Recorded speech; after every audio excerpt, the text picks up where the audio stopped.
Bonjour à tous, nous sommes très heureux de vous accueillir ce matin au cœur du vieux village de Nanterre pour un grand moment de fête pour l'ensemble du diocèse. C'est l'inauguration de la cathédrale après un an de travaux. C'est en septembre 2012 que l'évêque, Monseigneur Daucourt, et le maire de Nanterre ont décidé de lancer un vaste chantier de restauration, notamment de l'ensemble de fresques de 2000 mètres carrés qui fait aussi la beauté de cette cathédrale. Chantier aussi de réaménagement du chœur en particulier qui se prêtait de moins en moins bien aux grands rassemblements diocésains. Et puis un chantier porté par la volonté de promouvoir la dévotion à Sainte-Geneviève. Sainte-Geneviève, c'est la patronne de Paris et de Nanterre, puisque c'est ici qu'elle est née en 420. Et ce chantier de travaux a donc intégré également la création d'une chapelle qui lui est dédiée désormais dans la cathédrale, et puis la restauration du célèbre puits miraculeux qui est un haut lieu de la dévotion à Sainte-Geneviève. Alors ce grand chantier décidé par le maire et par l'évêque, il a donc été porté par la ville et par le diocèse. Par la ville à hauteur de 2 millions d'euros sur les 5 nécessaires, par le diocèse à hauteur d'1 million d'euros sur ses fonds propres, et pour le reste, Monseigneur Daucourt continue de faire appel à votre générosité à tous. Un mot sur ce diocèse du reste qui couvre le département des Hauts-de-Seine, c'est-à-dire plus d'1,5 million d'habitants et quelques 300 prêtres diocésains aujourd'hui. C'est évidemment Monseigneur Daucourt, l'évêque du lieu, qui va présider la célébration que nous allons vivre, entouré de très nombreux prêtres et de nombreux évêques, parmi lesquels son prédécesseur, le père Favreau. Alors avant le début de la messe, on va entendre également ceux qui ont porté ce chantier, les architectes, messieurs Dutilleul et Ferré, et puis la restauratrice des fresques, madame de Castelbajac. Ces fresques qui ont désormais retrouvé toute leur splendeur.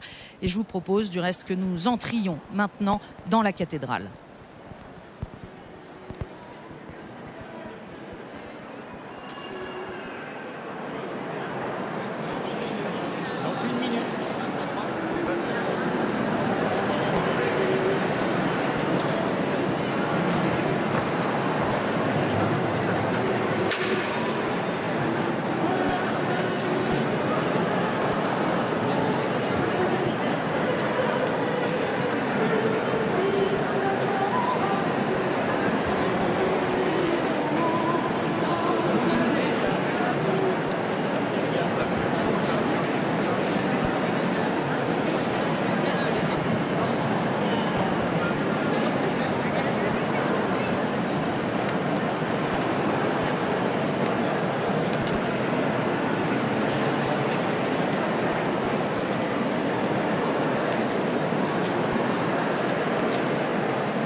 Bienvenue à vous tous dans notre cathédrale Sainte-Geneviève, magnifiquement restaurée. Monsieur Jean-Marie Dutilleul, architecte, responsable des travaux avec son collaborateur Benoît Ferré, et Madame Marie-Lise de Castelbajac, restauratrice en chef, nous présentent leur démarche.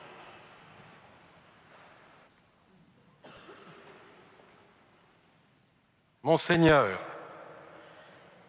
nous vous remettons aujourd'hui le fruit du travail de tous les compagnons qui, de leurs mains, ont continué l'histoire de cette cathédrale. Ici, nous avons œuvré pour accorder cet immense instrument afin que dans chaque liturgie, il fasse retentir la musique de l'invisible dans le monde visible. Ici, sur le lieu de la naissance de Geneviève, sainte et femme politique, fondatrice spirituelle de notre grande cité, la cathédrale donnera forme au peuple rassemblé. Une cathédrale n'a de sens que parce qu'elle donne forme à un peuple.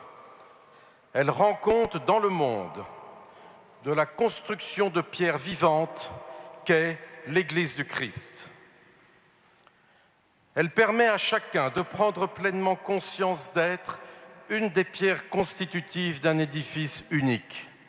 Alors, il peut porter avec d'autant plus de force la nouvelle de la vie du Christ dans sa vie. Il nous fallait donc cheminer vers l'unité du lieu. L'unité du lieu, c'est la lumière qui rebondit sur toutes les parois peintes et se colore de douces teintes blondes pour venir délicatement jusqu'à nous, comme Dieu. L'unité du lieu, c'est l'échelle immense de la coupole qui n'en finit pas de rejoindre le sol en inventant au nord, au sud, à l'ouest ou à l'est, les façons d'y parvenir adaptées à chaque situation, comme Dieu. L'unité du lieu, c'est l'autel, au centre de tout, car au centre de tout, il y a le Christ. Ici, par la géométrie, par les matières et par les formes, nous avons tout ordonné autour de lui. Que cette cathédrale que nous vous remettons aujourd'hui puisse désormais réaliser ce qu'elle signifie.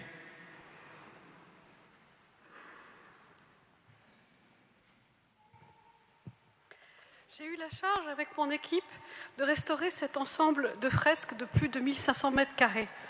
En 1926, Baudouin, professeur à l'école des Beaux-Arts, dirige une douzaine d'artistes de ses élèves.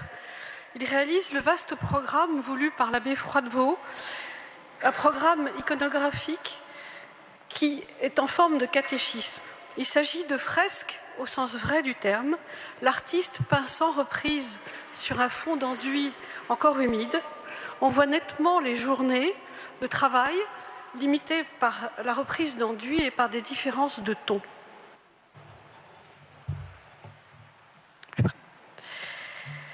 Le travail réalisé par mon équipe permet de conserver donc ces œuvres dans le temps et leur a rendu la lisibilité et la lumière pour qu'elles jouent pleinement leur rôle d'enseignement et de recueillement. La première et unique travée de la nef, construite en 1960, n'avait pas reçu de décor. Et nous avons proposé d'intégrer cet agrandissement architectural à l'ensemble en continuant le décor structurel dessiné par l'architecte Pradel et en y intégrant des créations dans la manière de celles qui existent. Deux idées sont à la base de cette proposition. Il n'y a pas de représentation de l'Ancien Testament dans la cathédrale et c'est ici le lieu des ordinations. Au-dessus de l'entrée, dans l'espace délimité par l'entrelacs de vignes, la colombe du Saint-Esprit est encadrée des deux versets du Verni Creator que l'on chante lors des ordinations. Au-dessous, à gauche, Saint Jean-Baptiste et la prophétesse Anne se font face. Tous deux ont connu le Christ incarné, passage de l'Ancien au Nouveau Testament.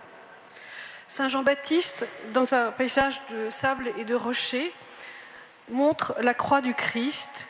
À sa droite, un arbuste et une cognée illustrent la prophétie. Déjà, la cognée se trouve à la racine des arbres. Tout arbre qui ne produit pas de fruits va être coupé et jeté au feu. De l'autre côté, l'eau vive bordée de verdure évoque le Jourdain, vie nouvelle par le baptême. Au-dessous, la citation de la prophétie d'Isaïe annonçant Saint Jean-Baptiste, une voix crie dans le désert, préparez le chemin du Seigneur, rendez droit ses sentiers. À droite, en entrant, la prophétesse Anne, parvenue à un très grand âge, comme il en sera de Sainte Geneviève, se tient debout dans le temple. À sa gauche, une lampe à huile allumée symbolise son attente du Christ et sa clairvoyance. Dans la main, elle tient un phylactère portant l'inscription « Cet enfant a affermi le ciel et la terre ». En dessous, le texte de Luc « Elle ne quittait pas le temple et elle servait Dieu nuit et jour dans le jeûne et la prière », citation qui s'applique tout à fait à la vie de Sainte Geneviève. Je terminerai en remerciant Monseigneur Daucourt de la confiance qu'il m'a témoignée et en invoquant la protection de Sainte Geneviève suivant le Tropère. Flambeau de la foi, flambeau de la foi et protectrice de ta cité, ô Sainte Geneviève, protège-nous aussi des assauts du péché, sage intendante des biens de ce monde et nourricière des affamés, intercède auprès du Seigneur pour qu'il sauve nos âmes.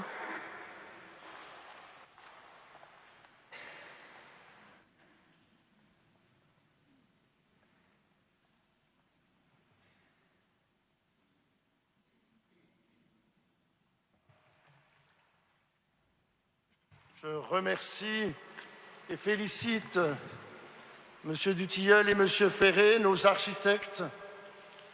Je remercie les architectes des monuments historiques et tous les artisans qui ont travaillé sur ce chantier, ainsi que Mme de Castelbajac et ses collaboratrices pour la restauration des fresques. Je vous accueille tous avec grande joie, vous qui, d'une manière ou d'une autre, avez contribué par le travail, la générosité, à la réalisation ou au financement de l'œuvre que nous inaugurons aujourd'hui et pour laquelle nous bénissons le Seigneur.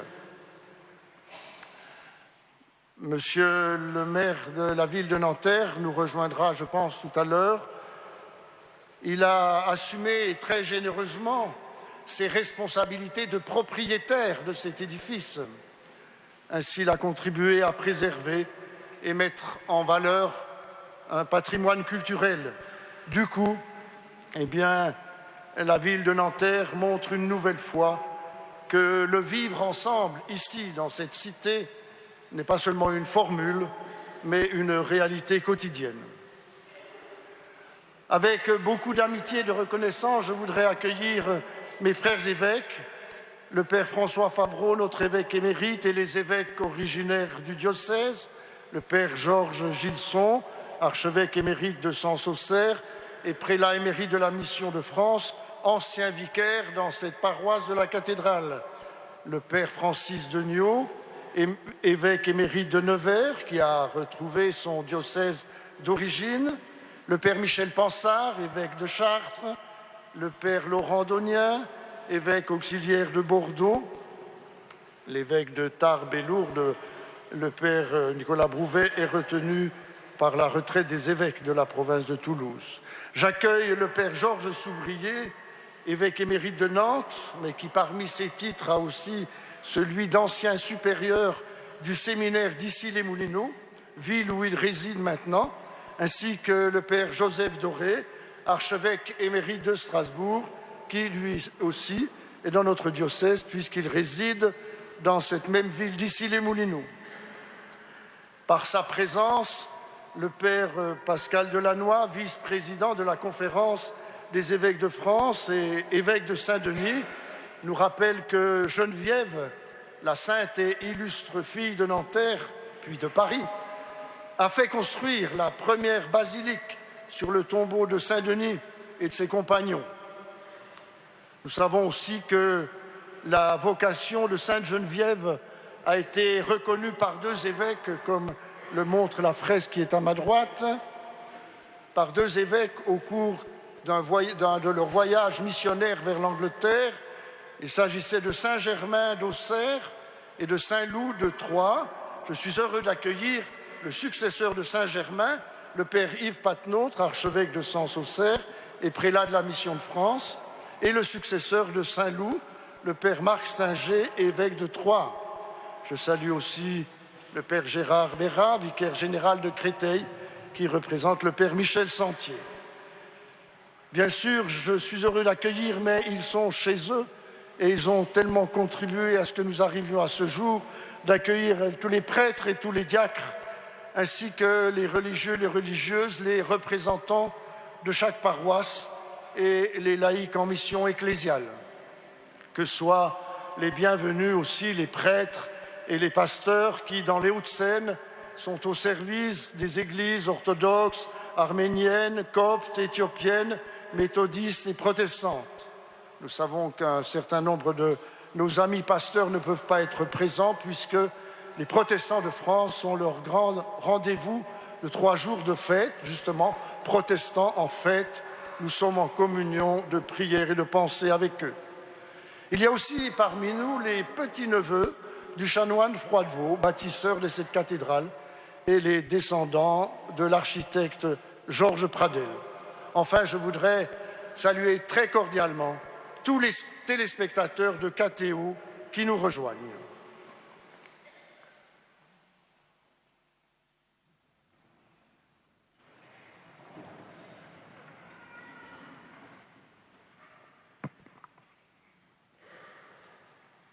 Au nom du Père et du Fils et du Saint-Esprit, la paix soit avec vous.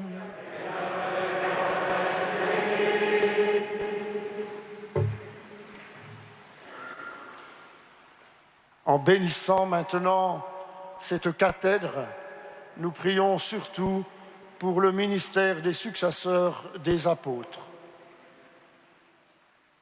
Ce siège est destiné à l'usage liturgique, mais il accueille celui qui préside au diocèse pour qu'il annonce l'Évangile et soit au service des hommes. Prions le Seigneur. Nous glorifions ton nom d'une seule voix, Seigneur Jésus, toi qui es venu en bon pasteur pour rassembler dans un seul bercail ton troupeau dispersé.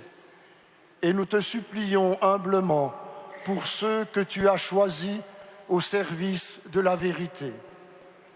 Agis par eux pour nourrir tes fidèles et les garder sous ta conduite, pour que le troupeau et ses pasteurs aient le bonheur d'entrer un jour dans les pâturages éternels. Toi qui règnes pour les siècles des siècles.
Prions le Seigneur.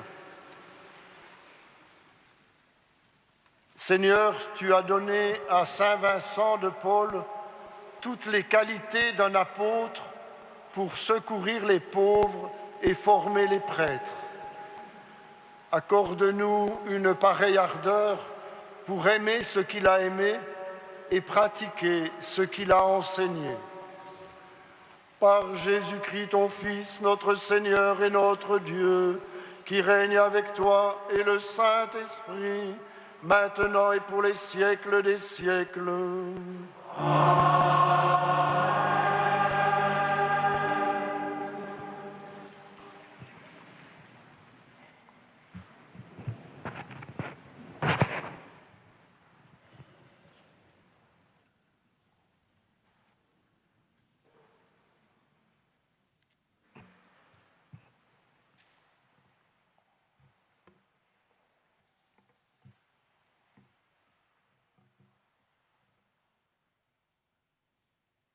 Que résonne en ce lieu la parole de Dieu, puissiez-vous tous y découvrir le mystère du Christ et l'annonce de votre salut dans le Christ.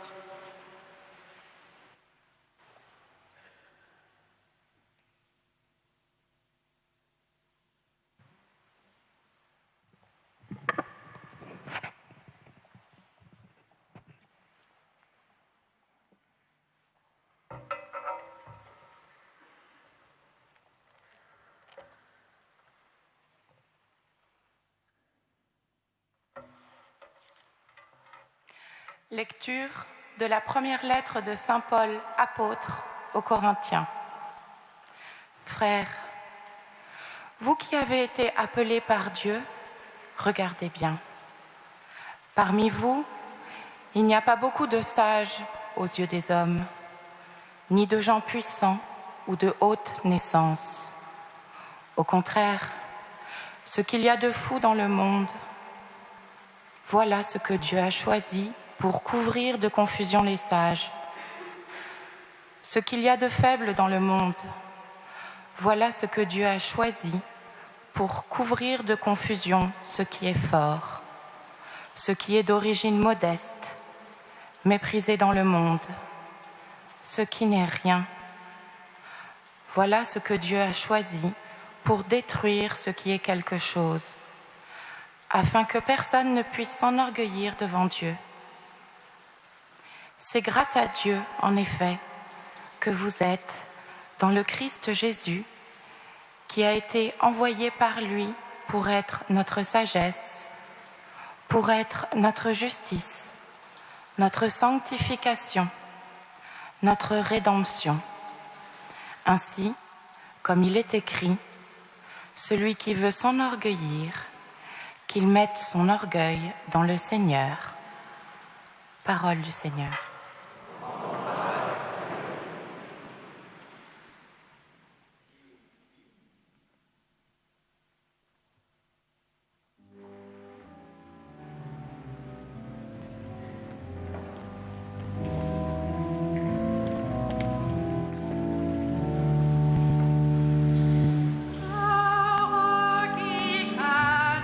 Seigneur, témoin.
puissance grandira et sa gloire.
La bonne nouvelle est annoncée aux pauvres.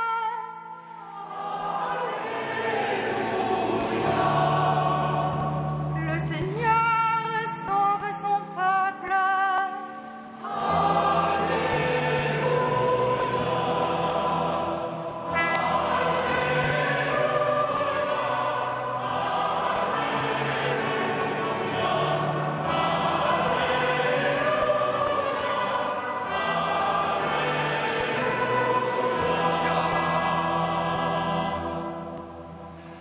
Le Seigneur soit avec vous.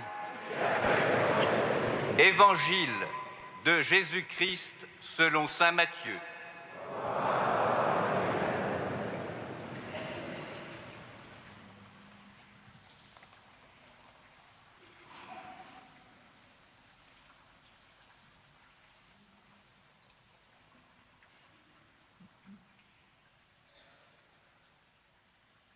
Jésus parcourait toutes les villes et tous les villages, enseignant dans leurs synagogues, proclamant la bonne nouvelle du royaume et guérissant toute maladie et toute infirmité.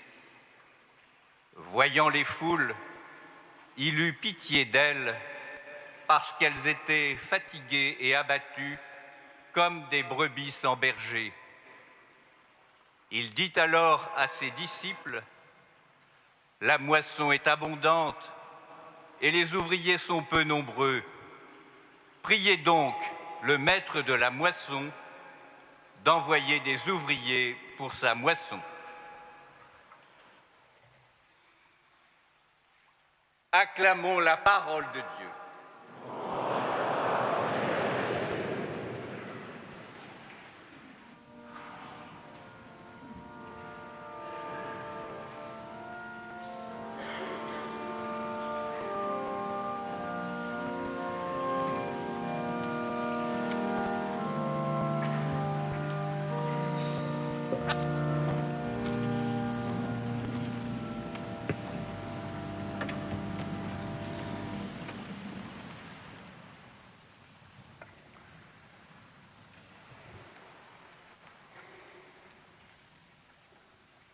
Frères et sœurs, chers amis, les textes de la parole de Dieu qui ont été proclamés sont ceux de la fête de Saint Vincent de Paul que l'Église célèbre aujourd'hui. Cet aventurier de la charité, qui a été un temps curé de Clichy, cet aventurier de la charité est représenté dans la voûte de notre cathédrale pour illustrer, témoigner avec d'autres saints des béatitudes. Et lui, il illustre la béatitude des miséricordieux. Bienheureux les miséricordieux, bienheureux ceux qui ont le cœur ouvert à la misère des autres, aux misères des autres, qu'elles soient matérielles, physiques, psychologiques ou spirituelles. Comme le Christ dans l'Évangile, comme nous venons de l'entendre, Vincent de Paul a vu à son époque les foules misérables. Il a eu pitié d'elles parce qu'elles étaient fatiguées et abattus comme des brebis sans berger. Et à ces foules, il a donné de quoi manger, de quoi se vêtir, et il leur a donné aussi des prêtres et des religieuses pour leur donner le pain de la parole de Dieu. 12 siècles plus tôt, Sainte Geneviève, la patronne de cette cathédrale, bâtie sur le lieu de sa naissance, a donné le même témoignage au service de Dieu et des hommes. Femme de prière et femme d'engagement social et politique, elle sauva les Parisiens de la famine et de la guerre et leur montra les chemins de la foi et de la charité. Je pense donc que Saint Vincent de Paul et Sainte Geneviève nous mettent dans les bonnes perspectives quand nous nous réjouissons de la magnifique restauration de cette cathédrale. Tous les moyens dont usent les chrétiens, y compris les églises et les cathédrales, tous ces moyens sont à leur disposition pour servir Dieu et servir les hommes, prioritairement les plus démunis, les plus fragiles. Comme église mère du diocèse, comme église de l'évêque, pasteur du diocèse, cette cathédrale doit être d'abord le signe que tous les catholiques des Hauts-de-Seine sont unis dans la même foi et qu'ils vivent de la même charité en étant solidaires les uns des autres dans l'Église, en communion avec leurs autres frères chrétiens des autres églises et au service de tous dans la société. La cathédrale est un lieu cultuel et culturel. La nôtre, moins prestigieuse et moins connue que nos grandes cathédrales de France et d'ailleurs, est cependant un fort et beau message, puisqu'elle présente ce décor religieux de fresques, y compris les 2 nouvelles fresques de Saint Jean-Baptiste et de la prophétesse Anne, décor prestigieux de fresques, de vitraux, sculptures, décor monumental, décor remarquable tant par sa cohérence que par son style et sa maîtrise technique. La restauration permet la redécouverte de ces richesses et leur entretien. Ce patrimoine culturel peut aussi aider tous les habitants de Nanterre et des Hauts-de-Seine et tous les visiteurs à comprendre que notre monde ne doit pas s'enfermer dans la recherche de l'efficacité technique ou économique, ni dans la promotion des égoïsmes ou de l'individualisme, mais que notre monde a partout une vocation à l'amour, au partage, à la paix, à la justice, et que cette vocation a une promesse d'éternité. Oui, le culturel peut ouvrir au cultuel. Il doit être un chemin pour faire grandir l'homme et le conduire à Dieu qui seul peut répondre à nos attentes les plus profondes. Dans la foi et la tradition catholique, la cathédrale est le lieu liturgique par excellence du diocèse.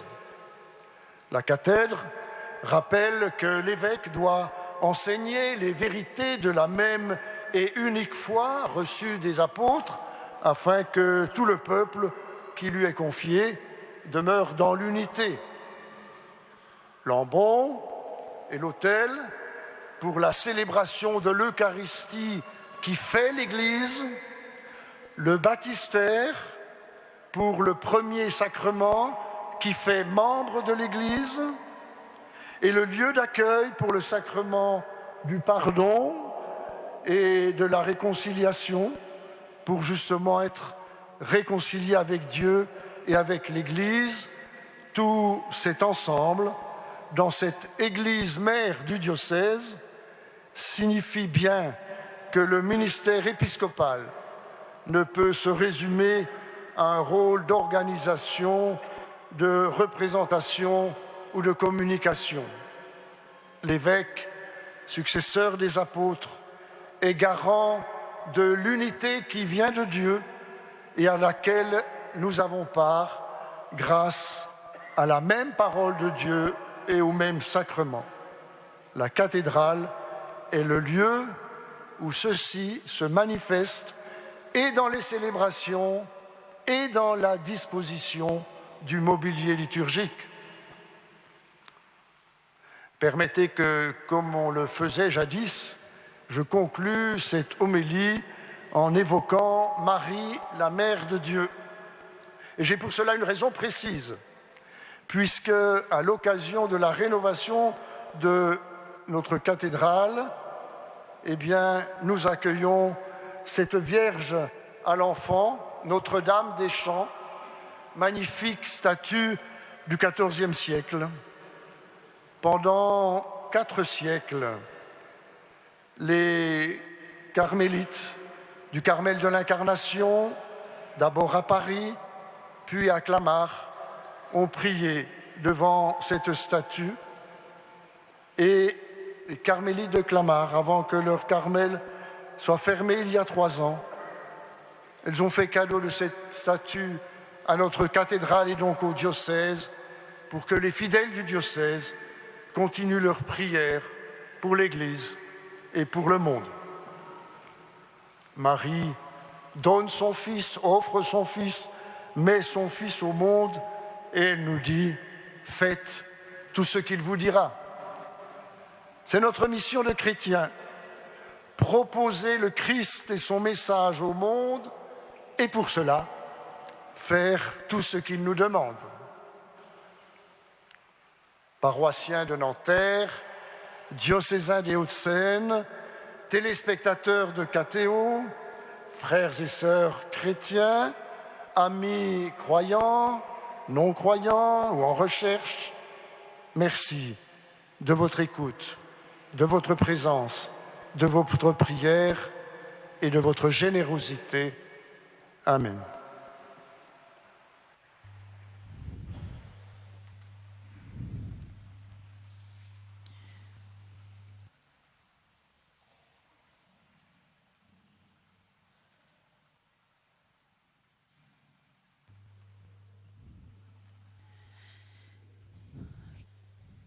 Après cette homélie de Monseigneur Daucourt, c'est un autre rite particulier de la célébration de ce matin que nous allons vivre avec la bénédiction du baptistère.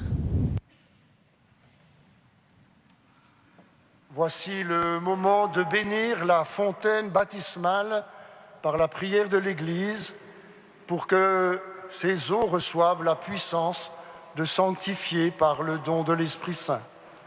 Prions Dieu pour ceux qui demandent le baptême, pour qu'il leur donne lumière et force, pour s'attacher fermement au Christ et parvenir à la plénitude de la vie.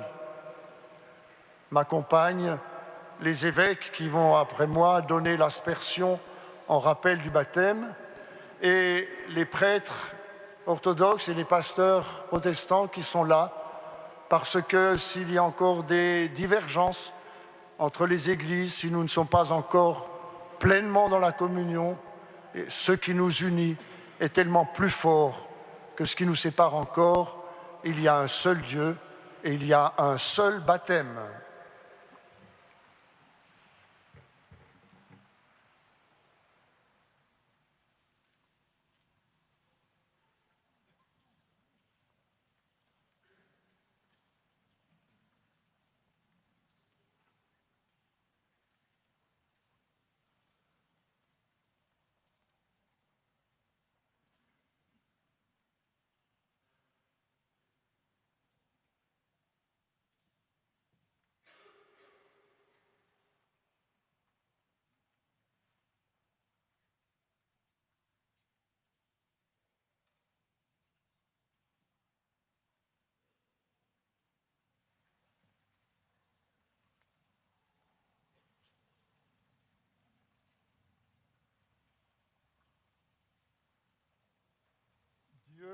Créateur du monde et Père de tous les hommes, il est juste de t'adresser notre merci et notre louange, car tu nous accordes d'inaugurer solennellement cette fontaine du salut en ton Église. C'est ici, pour les hommes, la porte de la vie dans l'esprit. La porte du paradis leur fut fermée, elle est ouverte à l'Église. Ici est offert le bain du renouvellement qui rend la blancheur et la pureté à ceux que l'antique péché avait souillés. C'est ici le torrent dont les flots emportent les péchés et font germer de nouvelles vertus. Ici jaillit la source née du côté du Christ, dont les eaux font passer ceux qui en boivent à la vie éternelle. C'est ici que la foi, comme une lampe, diffuse la lumière qui dissipe les ténèbres des cœurs et fait découvrir les réalités du ciel à ceux qui sont renés. Ici, les croyants plongés dans l'eau sont unis à la mort du Christ pour se relever avec lui dans une vie nouvelle. Nous t'en prions, Seigneur, envoie dans cette eau la fécondité de ton esprit.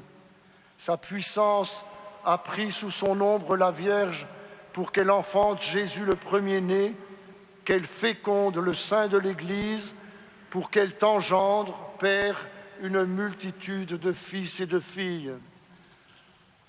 Accorde à ceux qui naîtront de cette fontaine de réaliser pleinement ce qu'ils ont promis avec foi et de montrer par leur vie ce qu'ils ont commencé à être par ta grâce. Que ceux qu'un même bain aura fait naître, frères, quel que soit leur pays ou leurs conditions, se montrent frères par la charité et se reconnaissent de la même cité par la concorde. En vrai Fils, qu'ils portent l'image de ta bonté de Père. En vrai disciples, qu'ils gardent fidèlement les paroles de leur Maître. En vrai temple du Saint-Esprit, qu'ils fassent résonner sa voix. Qu'ils soient témoins de l'Évangile et ouvriers de la justice, en construisant la cité terrestre qu'ils l'imprègnent de l'Esprit du Christ, pour mériter d'être admis comme citoyens de la Jérusalem du ciel. Par Jésus le Christ notre Seigneur.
Souvenons-nous maintenant de la foi dans laquelle nous avons été baptisés, pour qu'avec la grâce du Saint-Esprit, nous puissions l'affermir de jour en jour.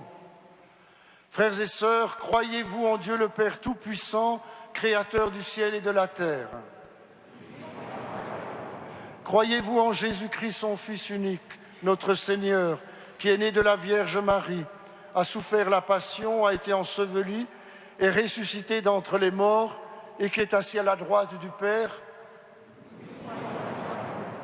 Croyez-vous en l'Esprit Saint, à la Sainte Église catholique, à la communion des saints, à la rémission des péchés, à la résurrection de la chair et à la vie éternelle?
En nous adressant maintenant au Christ, unique médiateur, nous lui présentons nos prières pour l'Église et pour le monde.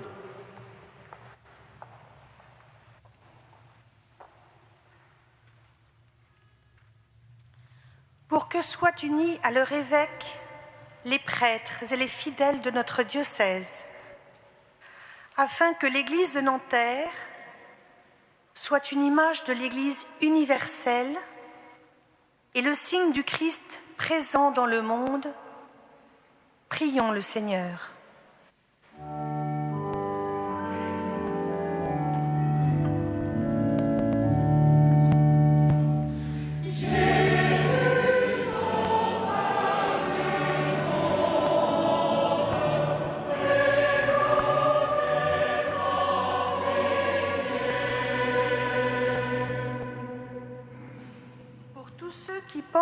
Le nom de chrétien, afin qu'ils travaillent à l'unité dans le Christ et restent fidèles à l'Évangile. Prions le Seigneur.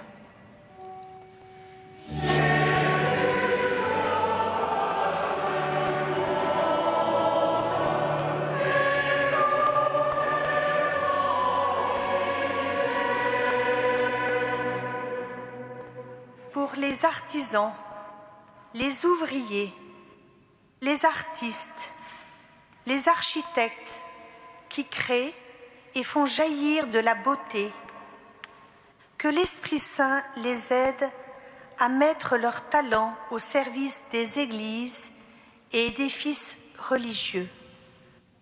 Prions le Seigneur.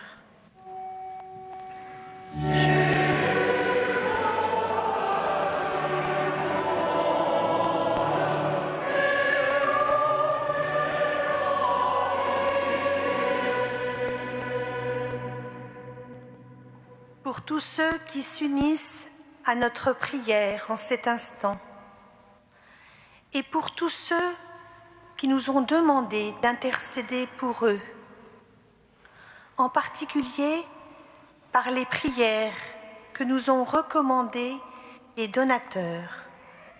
Prions le Seigneur.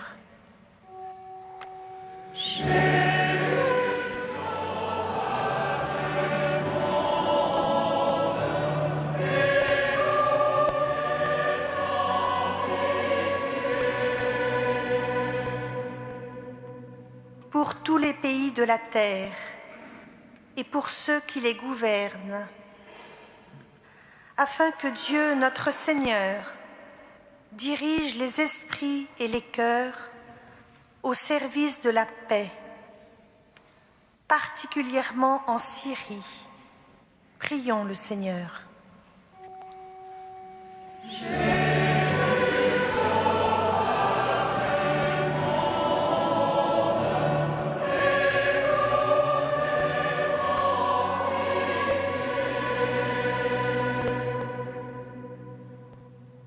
Tous ceux qui souffrent, afin qu'ils ne se croient jamais abandonnés de Dieu. Prions le Seigneur.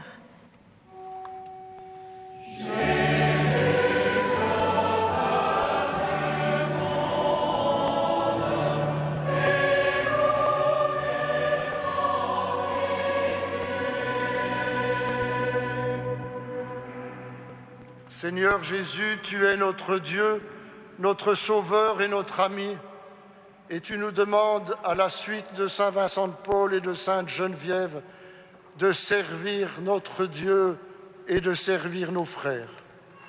Viens à notre secours, exauce nos prières pour que nous soyons, dans l'Église et dans le monde, des témoins de ton amour. Toi qui règnes pour les siècles des siècles.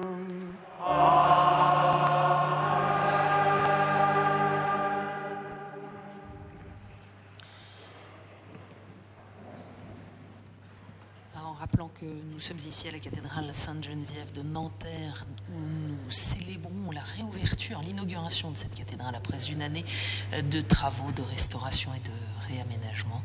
Nous entrons maintenant dans la liturgie eucharistique.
Prions ensemble au moment d'offrir le sacrifice de toute l'Église.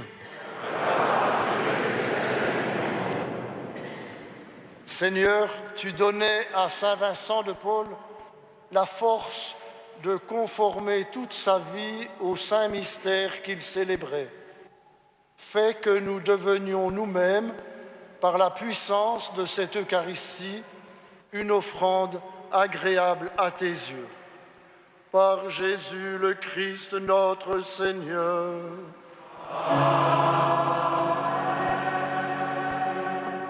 Le Seigneur soit avec vous. Élevons notre cœur. Rendons grâce au Seigneur notre Dieu.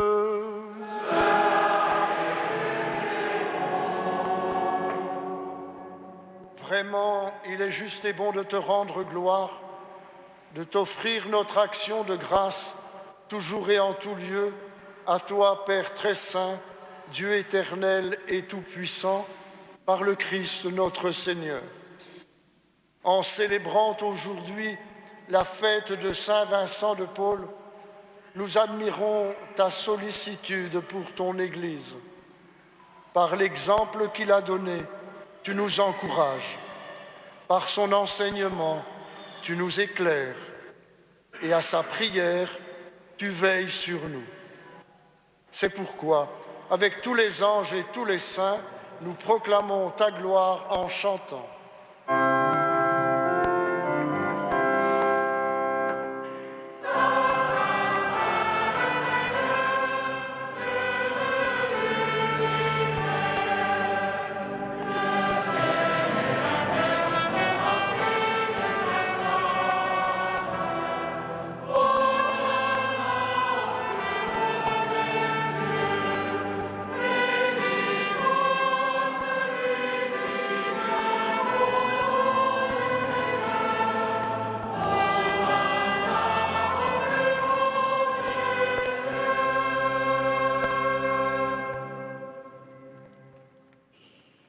Vraiment saint Dieu de l'univers, et toute la création proclame ta louange.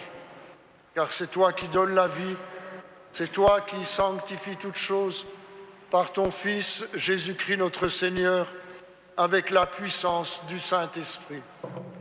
Et tu ne cesses de rassembler ton peuple afin qu'il te présente partout dans le monde une offrande pure.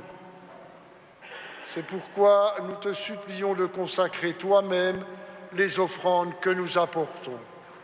Sanctifie-les par ton Esprit pour qu'elles deviennent le corps et le sang de ton Fils, Jésus-Christ notre Seigneur, qui nous a dit de célébrer ce mystère. La nuit même où il fut livré, il prit le pain en te rendant grâce. Il le bénit, il le rompit et le donna à ses disciples en disant : Prenez et mangez-en tous, ceci est mon corps livré pour vous.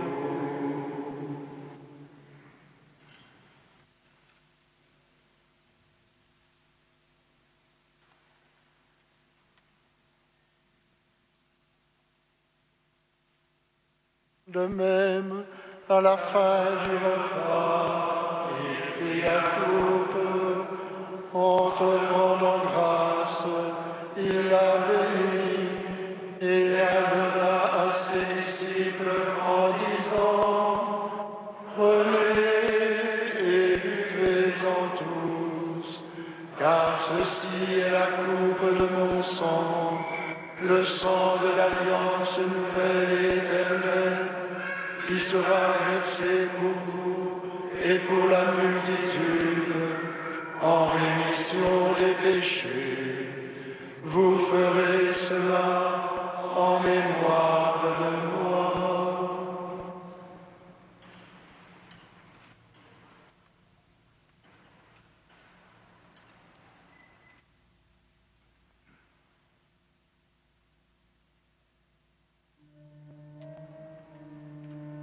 Quand nous mangeons ce pain et buvons à cette coupe, nous célébrons le mystère de la foi.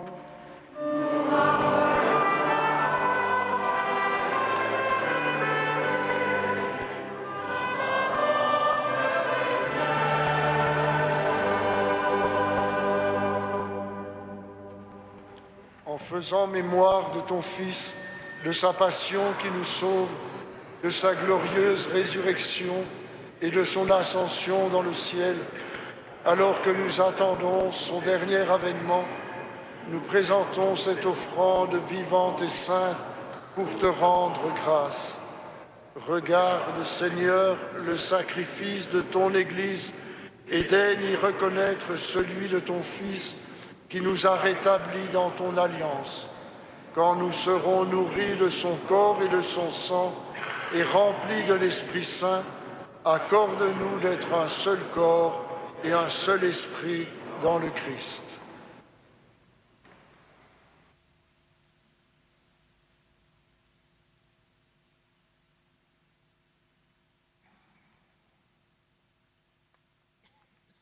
Que l'Esprit Saint fasse de nous une éternelle offrande à ta gloire, pour que nous obtenions un jour les biens du monde à venir, auprès de la Vierge Marie, la bienheureuse Mère de Dieu, Saint Joseph, son époux, avec les apôtres, les martyrs, Sainte Geneviève, Saint Vincent de Paul et tous les saints qui ne cessent d'intercéder pour nous.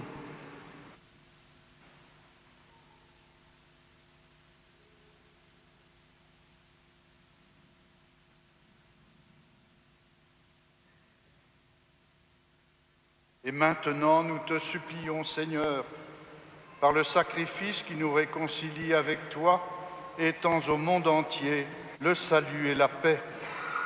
Affermis la foi et la charité de ton Église au long de son chemin sur la terre. Veille sur ton serviteur, le pape François, sur mon frère Gérard, évêque de Nanterre, moi-même ton humble serviteur, l'ensemble des évêques, les prêtres, les diacres et tout le peuple des rachetés. Écoute les prières de ta famille assemblée devant toi et ramène à toi, Père très aimant, tous tes enfants dispersés.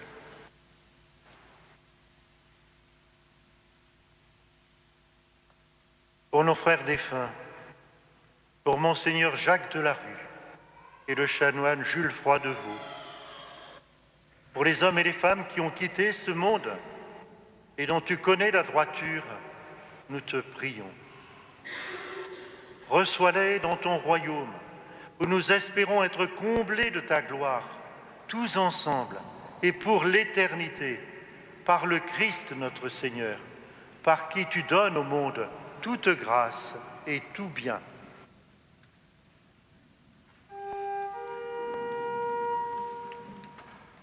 Par lui, avec lui et en lui, à toi, Dieu le Père Tout-Puissant, dans l'unité du Saint-Esprit, tout honneur et toute gloire, pour les siècles des siècles.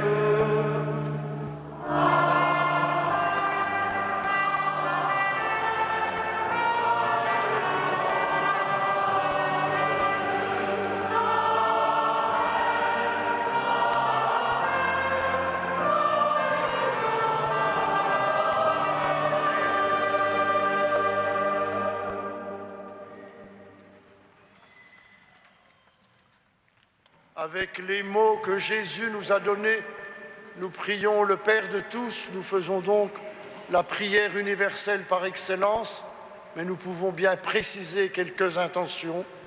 L'unité et la communion missionnaire dans notre diocèse et dans toutes les églises locales représentées ici par leur évêque. Nous prions aussi pour tous les habitants de cette ville. Notre Père, qui es aux cieux, que ton nom soit sanctifié, que ton règne vienne, que ta volonté soit faite sur la terre comme au ciel. Donne-nous aujourd'hui notre pain de ce jour.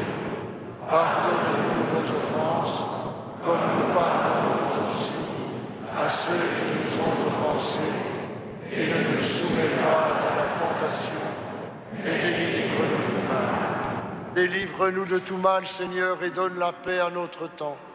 Par ta miséricorde, libère-nous du péché. Rassure-nous devant les épreuves en cette vie où nous espérons le bonheur que tu promets et l'avènement de Jésus-Christ, notre Sauveur.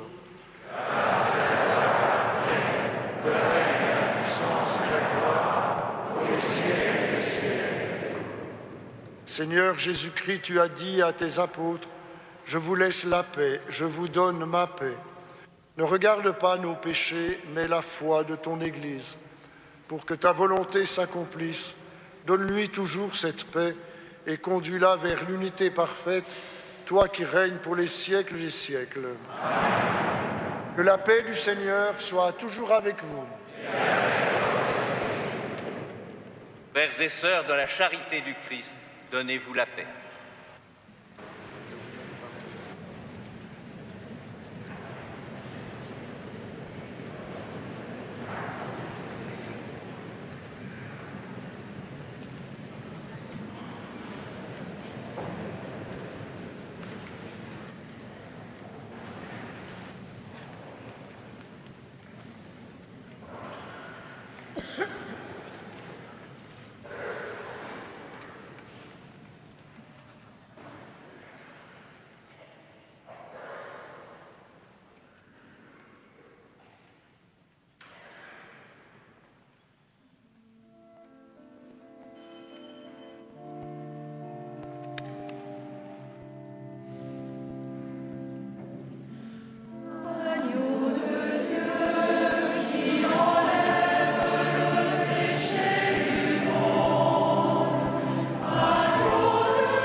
Heureux les invités au repas du Seigneur, voici l'agneau de Dieu, celui qui enlève le péché du monde.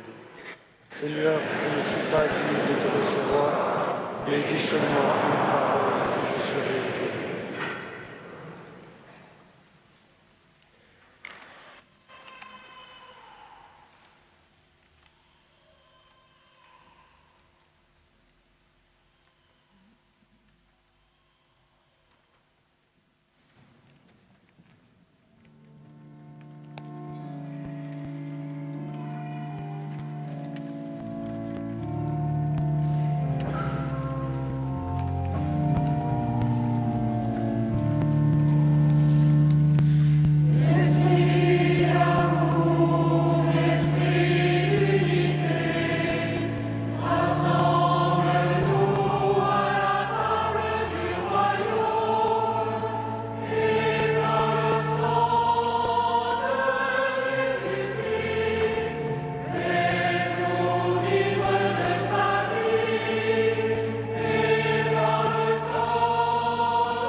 Rassemble-nous en un seul corps, le corps de Jésus-Christ, et resplendir en nos vies la multitude de tes dons, pour que nous formions un seul corps.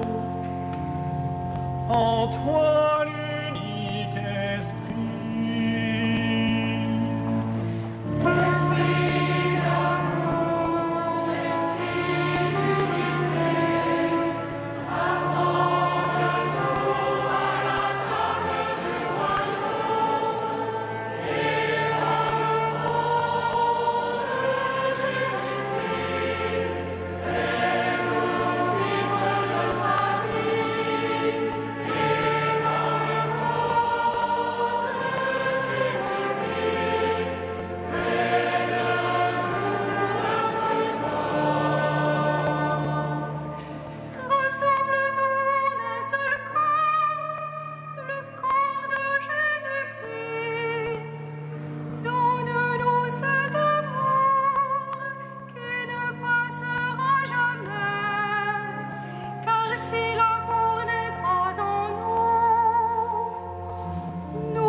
Rassemble-nous en un seul corps, le corps de Jésus-Christ.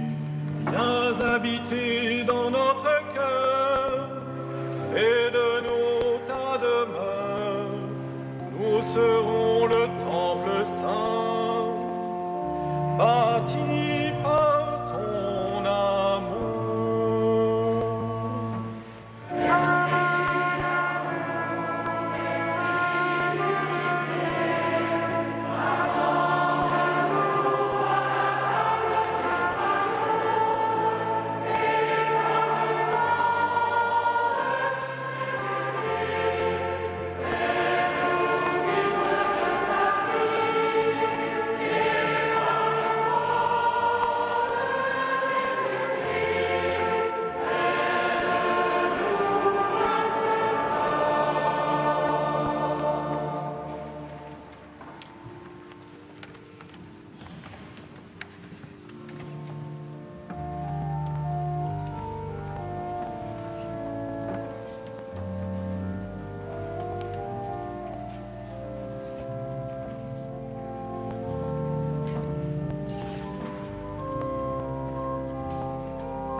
Prions encore.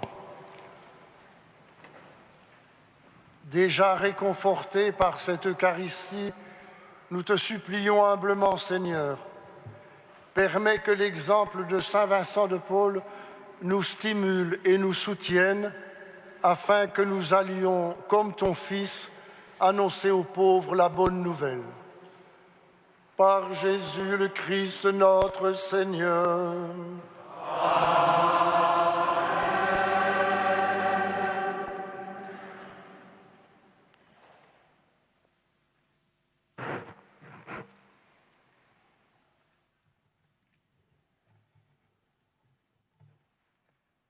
Quelques mots encore avant d'appeler sur vous la bénédiction du Seigneur. D'abord pour saluer la garde républicaine et les gendarmes présents qui nous rappellent que le pape Jean XXIII a déclaré Sainte Geneviève patron des gendarmes de la garde républicaine. Donc merci pour votre présence, que Sainte Geneviève vous aide dans votre délicate mission. Je complète mes remerciements déjà adressés au début de la célébration en associant bien sûr le père Franck Javary, curé de la cathédrale, et toute son équipe. Nous allons célébrer ça plus dignement encore dimanche avec toute la paroisse. Je remercie tous ceux et toutes celles qui, d'une manière ou d'une autre, ont préparé cette belle liturgie et ont contribué à son beau déroulement. Je voudrais remercier bien sûr tous les donateurs et puis toutes les paroisses du diocèse qui ont contribué financièrement à cette rénovation. Je remercie les mécènes du Cercle Genovefa et toute l'équipe, bien sûr, de Catéo. Je voudrais aussi remercier d'avance et donc lancer un nouvel appel à tous ceux et à toutes celles qui, séduits par la beauté de la rénovation, voudront bien d'une part se faire nos ambassadeurs et d'autre part continuer de nous aider financièrement. Je me permets de demander au curé qu'il voit s'il est possible, durant le mois d'octobre, de prendre une initiative dans votre paroisse pour nous apporter encore votre aide, parce que nous n'avons pas bouclé notre budget. Et voilà, il nous faut continuer à trouver des moyens pour cela. Nous avons déjà reçu des paroisses 300 000 € et je les ai remerciés. Si c'est possible, merci de continuer d'aider cette Église mère du diocèse. Et permettez-moi de terminer un peu sur, je peux dire une mode plaisante pour vous dire que vous avez constaté que tout n'est pas terminé. Il y a l'orgue encore, il faudra trouver une croix, etc., etc. Et puis je peux vous dire aux prêtres et aux diacres qui tout à l'heure descendront à la crypte qu'ils pourront visiter une pièce unique du XXIe siècle. C'est un ascenseur magnifique qui fonctionne très bien, mais nous n'avons pas reçu l'autorisation pour la ligne de téléphone et on ne peut pas fonctionner un ascenseur s'il n'y a pas un téléphone à l'intérieur. Tout cela doit vous aider à comprendre que nous avons besoin de votre aide. Vous êtes tous invités, bien sûr, à partager l'apéritif, à prolonger cette rencontre dehors sous la tente. Le Seigneur soit avec vous. Que Dieu Tout-Puissant vous bénisse, le Père, le Fils et le Saint-Esprit.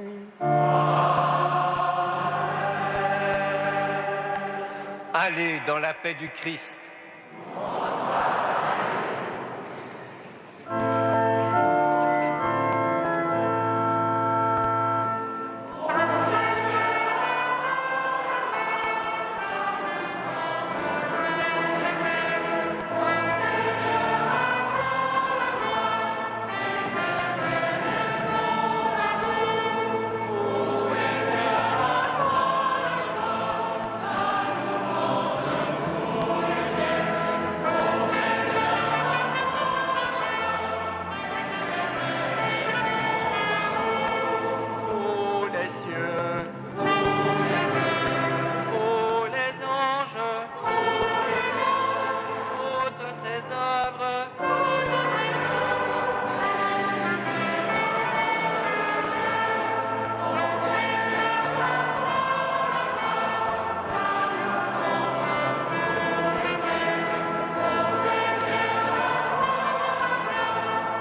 peuple.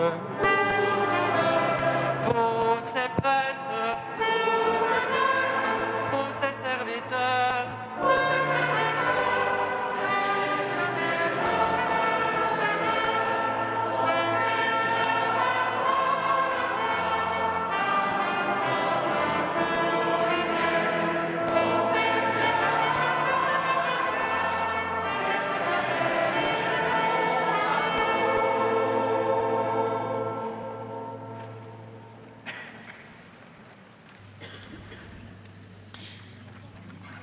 voilà donc au terme de cette célébration.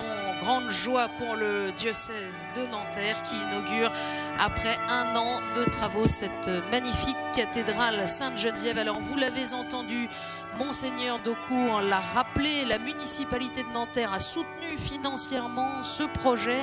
Le diocèse a pris également de façon importante sur ses fonds propres, mais il y a toujours un appel à la générosité qui ne permet pas encore de combler la totalité du budget de 5 millions d'euros pour parvenir à cette rénovation, à ce réaménagement de la magnifique cathédrale Sainte-Geneviève. Alors vous avez entendu l'appel au don de Monseigneur d'Aucourt. N'hésitez pas à demander tous les renseignements si vous souhaitez noter plus précisément les coordonnées pour y participer.